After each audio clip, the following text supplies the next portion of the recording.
Hello po. Ito na naman at isang napakagandang umaga at araw na naman ang ating sisimulan. Ito nga po palang ibabahagi ko sa inyo ay ang aking paglalakbay na gamit ang public bus dito sa Singapore. Ibabahagi ko sa inyo ang view nito mula sa pangalawang palapag ng bus na aking sinasakyan papunta sa Lucky Plaza sa Orchard Mall Road na kung saan ito talaga ang tagpuan o tambayan ng mga Pilipino na nagtatrabaho dito. Sa madaling salatay, mga OFW naririto ngayon sa Singapore. Orchard Road ay dito mo matatagpuan ang lahat ng klaseng pagkaing Pinoy at ang mga hahanap-hanapin mo kung mamimiss mo ang buhay ng isang Pinoy ay dito mo matatagpuan. Pagkain, mga habit o mga pang beauty product ay dito mo rin matatagpuan basta't yari sa Pilipinas. Kaya't halos lahat ng mga Pilipino ay dito nagpupunta kapag day off nila. Dito rin nila matatagpuan ang mga remittances na kung saan ay pumipila sila upang makapagpadala ng malaking halaga o ng perang kinakailangan sa ating bayan ng mga mahal nating sa buhay. Kung kaya't dito ay malimit mong makikita ay mga Pilipino, lalo na sa Lucky Plaza Orchard Mall na kung saan ito talaga ay ang mga Pilipino. Talaga po ang aking oras ng pagbabiyahe mula sa aking tinitiran hanggang sa Lucky Plaza Orchard Mall ay bumabiyahe po ako ng 20 to 25 minutes na gamit ang bus or MRT. Kaya't eto, gumamit po ako ngayon ng bus upang maibahagi ko sa inyo ang ganda ng view mula sa itaas ng aking bus na sinasakyan. Isang napakagandang view na siyang mapapawaw ka naman talaga sa napakaganda. Kaya tuwing ako ay sasakay sa bus na ito ay talaga namang dun ako umaakyat sa taas upang makita ko ang napakagandang view nito papunta sa Orchard Road. Kaya't eto at ibabahagi ko naman talaga sa inyo. Kaya't makikita nyo rin ang ganda at beauty nito. Kaya't sana po ay ma-enjoy nyo ang panonood nito hanggang sa ako'y makarating sa Orchard. Ibabahagi ko rin po sa inyo ang lugar ng aking pupuntahan. Kunting pasilip lang po sapagkat batid ko pong napakahaba naman. Kaya't ipasusulyap ko rin po sa inyo sa second episode ng aking part 1 po itong aking pagro-road trip.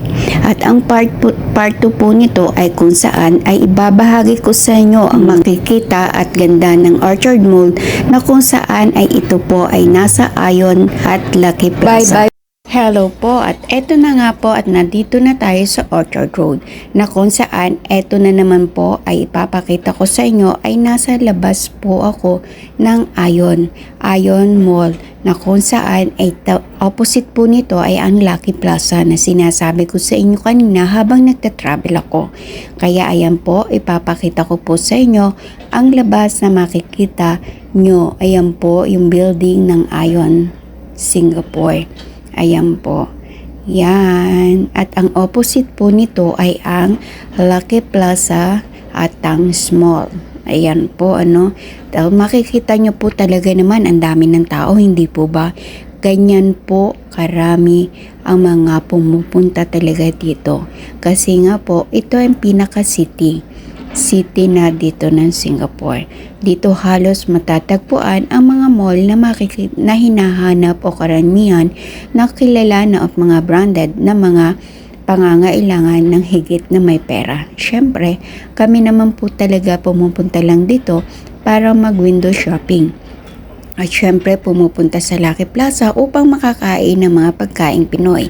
Kapag namimiss na namin ang mga pagkaing Pinoy tulad ng mga halo-halo, pero wala po kaming matatambayan doon pagkatapos kumain, tatayo sa dami ng tao, kaya talagang iikot kami upang maghanap ng mauupuan at makakapagpahinga kami dito. Tulyap ko po lamang ito sa inyo para meron kayong munting idea about sa Orchard. Eto at may nakita pa po naman akong paano pang tawag dito, pasama lang ba to ng mga bulaklak. Ito ay makikita mo ay puro cactus, maliliit lamang po yan pero po ang presyo niyan $5 to $10. Tingnan nyo po. Kala nyo lamang po malaking tingnan pero maliit lang po yan. Yung maliliit na peraso ng cactus na yan, iba-ibang klase at talagang maiinganyo ka. Marami namang tumitingin pero hindi ko alam kung talagang as in na bumibili sila. Siguro kayang bilhin ng mga local yan. Pero sa katulad namin, syempre aanin naman namin yan. Wala naman kaming mga sariling tahanan dito. Kaya ayan, hanggang tingin-tingin lang po talaga kami sa presyo na parang lalagnatin ka. Pero okay na rin yan sa mga tao dito at may hilig sa mga cactus. Ayan po. At may nakita pa kami, ayan, o diba, may nakadisplay na sasakyan. Hope at wish ko na meron din ako niyan pero malabo yata. Pero ang sabi nga nila, hindi masamang mangarap. Hanggat kaya mo, mangarap ay gawin mo sapagkat yun na nga lang rin ang magagawa natin. Ang sabi nga nila kapag may pangarap ka, may inspirasyon ka. Kaya't mangarap na lang tayo na balang araw magkakaroon tayo ng kahit na isa niyan. Char lang po. Pero totoo po yan, di ba? Lahat naman tayo nangangarap. Pero ang mga pangarap na yon ay magiging inspirasyon natin at pangahawakan natin upang magpatuloy sa hamon ng buhay at para mapagpatuloy sa pagsusumikap, hindi po ba? Kaya't sana po ay na-enjoy nyo ang munting pagbabahagi ko ng Orchard Road dito sa Singapore. Isang munting lugar na kung saan ay pinupuntahan namin dito upang pampalipas oras at para na rin man makatipid ikot-ikot lang ano. Yan, ang ganda-ganda oh. Dito yan tayo, punta tayo sa Far East. Kahit umuulan, sige gala lang. Yan, ang ganda oh. Far East. Punta tayo sa Far East Sunday. Gagalang Sunday.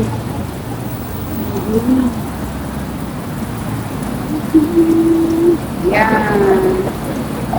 This is the day.